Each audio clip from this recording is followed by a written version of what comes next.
Guys, niyamazi ngisho. Sawubona Buthemba. Ushare izitori zegila mkhuba ezithwalayo. So ubaba lana guys uthi wahamba waya eMozambique. You understand, wayethatha isithwalo. Athi so uma ufika lapha yavele emele ukhethe leso lakho osithandayo. Uyabona? Athi yena wakhetha ufudu, tortoise. Elokishini sithi school bad. You understand? So wayeyitshela ukuthi ufudu yilo belibukeka lingcono kulezi ayithwalo lezi beyilapha ya. Athi egcineni wa realize ukuthi kube ngithathela inyoka kuba nginazo le inkinga lezi enginazo. Ne? Guys, ahambe ubaba aye eMozambique, afike kuBabunyanga. UBabunyanga amkhethise, maqeda ukumkhethisa ubaba khethe ufudu. Bese bathi kuye, so imandate ithi lo fudu lolu mele ukuthi ulithathe uyolibeka kude. You understand? Ulibeke kude. But la uzolibeka khona makungabi indawo okuwukuthi mali izofika kuwe mele ukuthi licross amanzi. You understand? Like angeke uzukwazi ukulisa phesheya uyolibeke eAmerica. You understand? Because phesheya kwezilwandle, so ufudu akumelanga licross amanzi. Yabona?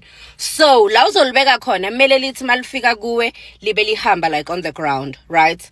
That's okay. Hayi ubaba cabanga ukuthi ufudu lwamba kancane. Lento lena mangayithatha ngiyoyibeka la izahlala khona maybe ngizohamba 2 days ukuthi ngifike lapho.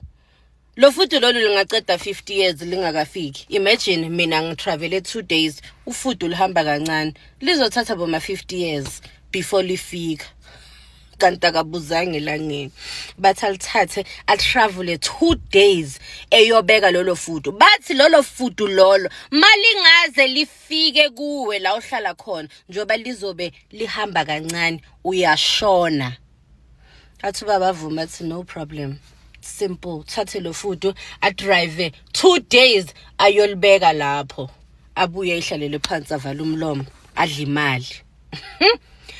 2 years later, Babunyanga phone.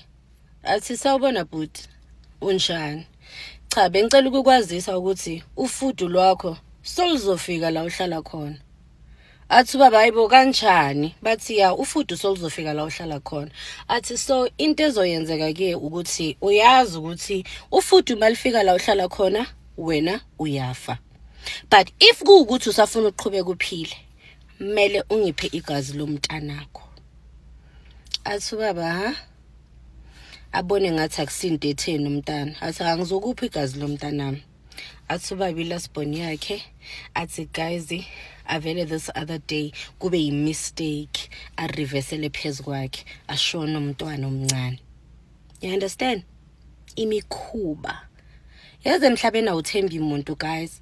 Awuthembi umuntu. Indoda irifesele phezu komntana nithi mistake kanti umgibele ngemoto ngoba uBabunyanga eMozambique ufuna igazi. Arifesele phezu komntana impilo iqhubeke avala umlomo ayitshele ukuthi seku right. Hayi guys. But okay uBabunyanga athi hayi ku right. So ufudu luzojika. Luzolisusa lizohamba libuyele la libuya khona. So lizojika libuyele emuva. So that means lenzani liyoqala phansi. Libuyele ufudu emuva according to Babunyanga. Athi baba ngihlale ngirelax. 3 years afona uBabunyanga. Athi bhuti ufudu seluzofika la uhlala khona. Yayizwa lento. So mangabe luyafika uyafa, but if awufi selifuna double blood. Lifuna double blood, lifuna umkakho, lifuna uma wakho. Athi baba ngithi 1 2 3 ngicabanga ngithi ngisafuna ukuphila mina kulomhlaba. Yesu uMagada ahlabayo kodwa ngisafuna ukuphila. Atshela uBabunyanga ukuthi ngizokunika umkami, ngizokunika uma wami. Anika uBabunyanga umkakhe noma wakhe. That means wenzeni ubabulele. Guys, athi ubaba ever since nganika uBabunyanga uma wami nomkami, uBabunyanga angisamtholi efonini. angisamtholi efonini. So at this point I am not sure ukuthi what's going to happen. Abehla ubuthongo ebusuku, angilazi noma ufudu lufikile, angilazi noma lu halfway, angilazi noma lifile or limile, because ubabunyanga angisamtholi. Guys, ubabunyanga akaze kwaba nofudu elizohamba lifike in. Ubabunyanga knew from the beginning ukuthi le it's a blood sacrifice. Wavele wambheka wathi ngiyakubona ukuthi uthanda imali, no problem, ngizokunika lo fudu, but kahle it's not about ufudu. Ubefuna vele labantu abayi3, ubefuna igazi ubabunyanga. Uhleli manje uyimbongolo, awazi ukuthi ufudu liyeza lijikile lu halfway selizofika, unikise nga3 people. Why uma sekufika isikhathi sokusacrifice unganikeli ngawe? Why unganikeli ngawe? Why unikela ngabanye abantu abangazange bona bahambe bayofuna lento leyo? Yo, son. Guys, hamba niyofunda ama comments okuleyo video. Abantu bathi yo guys, manihlangana nofudu estradeni niluphe ilift. Manibona ufudu estradeni niluphe ilift lizokwazi ukuthi lisheshe lifike la liya khona. We are fixing the country. Omunye athi yazi mina ngike ngahlangana nofudu estradeni ngalidopa. Malidopha kanjalo ngalifaka emotweni ngahamba nalo ngalisa kwami, enifudu la khona ngilibiza ufifi.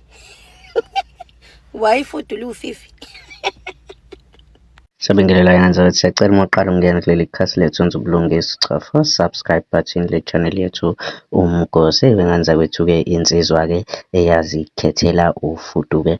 Ngane zakwethu-ke isengxakini-ke manje-ke ngane zakwethu. Mina-ke nawe ngane zakwethu-ke bengathanda sihlangane kwi-comment section sizovolo wakho ukuthi wena uthini ngalolu daba. Ungakhohlwa ukucofa subscribe button le channel yethu. Phinde sihlangana kwivideo elandela udango. Sikuphathele ezishisayo. Hlala noMgosi kusukela Monday kuya ku-Sunday. Ungakhohlwa ukucofa subscribe button kule channel yethu.